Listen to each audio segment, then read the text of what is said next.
알래스카의 역대 최저기온은 영하 62도라고 합니다. 미국 기상청 공식 기록이라네요. 남극은 영하 89.2도, 북극 평균 기온은 영하 40도라고 합니다. 멀리 갈 것도 없이 우리나라도 겨울에는 영하 32도까지 내려간 적도 있었다고 하네요.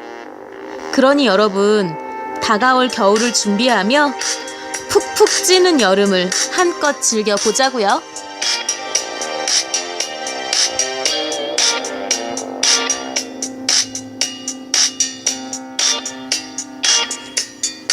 Y뉴스 외전 책 읽어주는 여자 나디아입니다. 아이템북스의 한 권으로 읽는 이야기 세계사 보고 있죠. 오늘은 세 번째 챕터 고대 로마 시대에서 이탈리아의 통일을 보도록 할게요. 이탈리아의 통일. 로마가 꾸준히 나라의 기반을 튼튼히 다질 무렵 세계의 대제국을 세우려던 마케도니아의 알렉산더 대왕이 말라리아로 바빌론에서 세상을 떠났다. 알렉산더의 왕국은 갈라지기 시작했는데 이것은 이탈리아 점령을 꾀하던 로마에게는 좋은 기회가 아닐 수 없었다.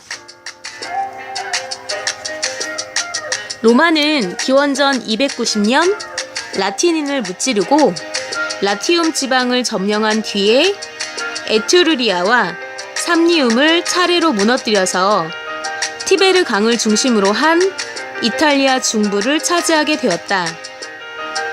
그리스인의 식민 도시들이 다스리던 이탈리아 남부를 차지하기 위해 그들과 싸웠다.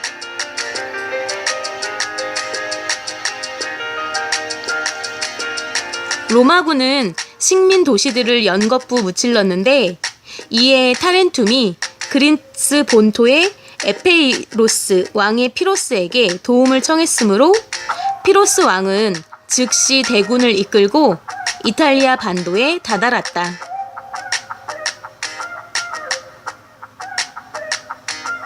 피로스 왕의 군사들은 모두 긴 창으로 무장했고 싸움에 쓰이는 코끼리도 있었는데 코끼리를 이용한 전술은 마케도니아의 알렉산더 대왕이 동방 원정 때 썼던 방법이다.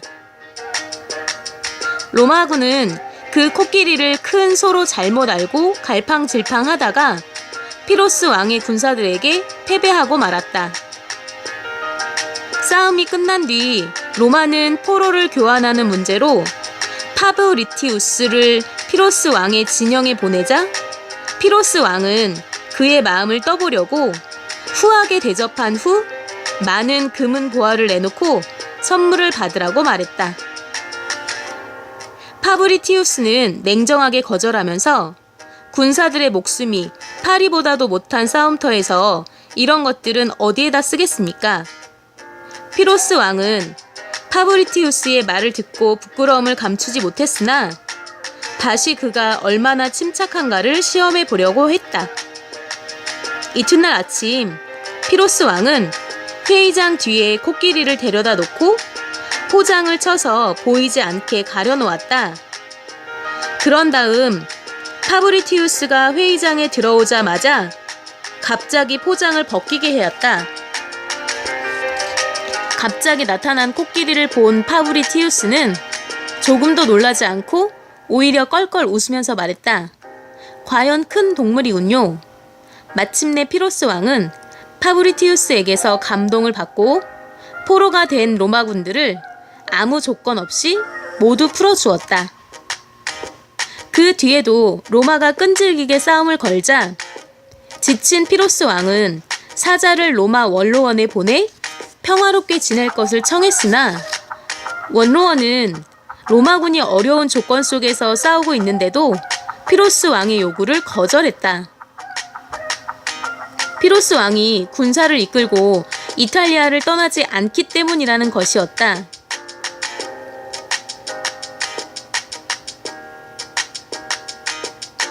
피로스 왕은 로마인의 기세가 대단하자 쉽게 로마를 정복할 수 없음을 깨닫고 마침 시칠리아 섬의 시라쿠사가 카르타고군의 위협을 받고 구원을 청해오자 이것을 구실로 군사들을 이끌고 시칠리아 섬으로 떠났다. 로마는 곧 카르타고와 공수 동맹을 맺고 군사를 보내 피로스 왕을 치기로 했으나 약속을 지키지 않고 피로스 왕이 없는 틈을 타서 뺏겼던 이탈리아 남부를 되찾기 위해 군사를 보냈다.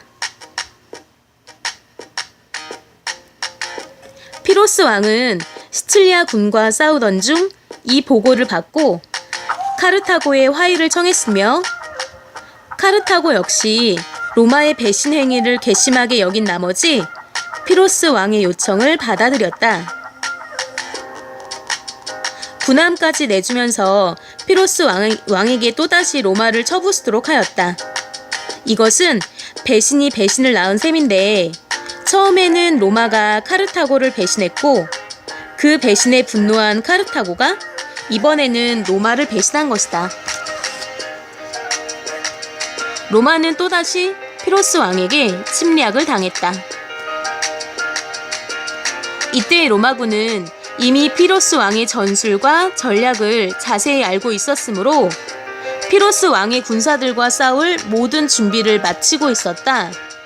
피로스 왕은 전투용 코끼리를 앞세워 쳐들어왔는데 긴 코를 휘두르며 맹렬하게 달려오는 코끼리 떼들을 이제는 로마군이 더 이상 두려워하지 않게 되었다. 로마군들은 코끼리 떼를 향해 화살을 마구 쏘았고 마차에 불을 붙여 코끼리들을 향해 굴렸다. 불덩어리 마차와 화살이 빗발치듯 하자 코끼리들은 당해낼 방법이 없어 되돌아서서 피로스 왕의 군사들을 향해 달려들었다.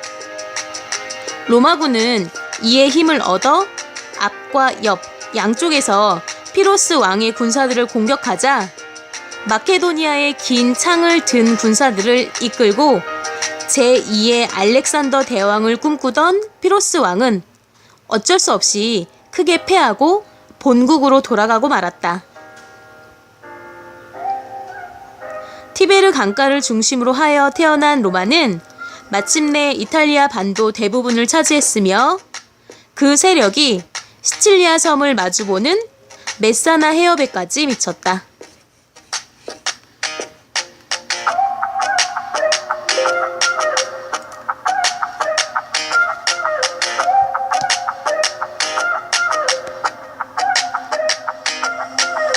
고대의 말과 더불어 코끼리도 인간의 전쟁에 동원되었네요.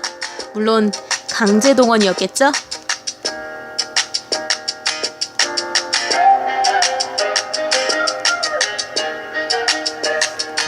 Y뉴스 외전 오늘의 희망 메시지는요.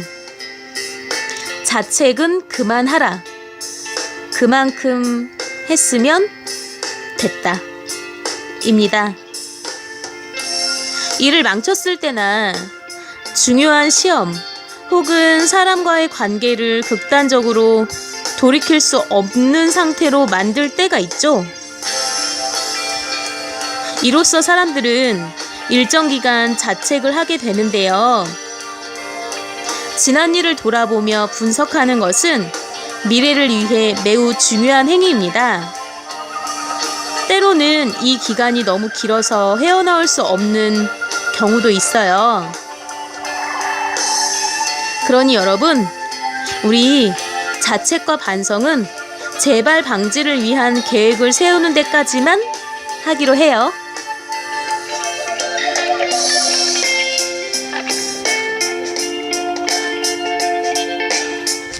Y뉴스 외전 책 읽어주는 여자 19번째 시간은 여기까지예요.